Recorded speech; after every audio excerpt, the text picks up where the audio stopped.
बिस्मिल्लाहिर्रहमानिर्रहीम अस्सलाम वालेकुम 0321491540 24 घंटे सर्विस है लाहौर पाकिस्तान में।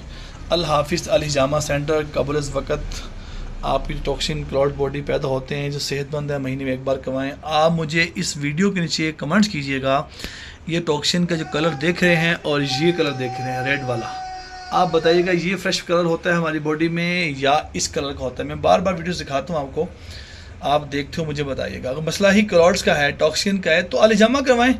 आप हर साल से मेडिसिन खा रहे हैं, क्या कोई ठीक हुआ? लाहौर में कोई एक ठीक हुआ तो रश क्यों नहीं ख़त्म हो रहा? अगर ठीक हो जाए तो रश ख़त्म हो जाए, रश ख़त्म नहीं हो रहा, रश ख़त्म होगा भी नहीं।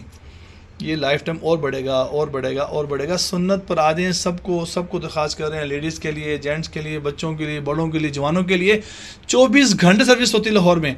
आप तशरीफ़ लाएँ, इंशाल्लाह हर मर्द में शिफा होगी अल्लाह के फजल से।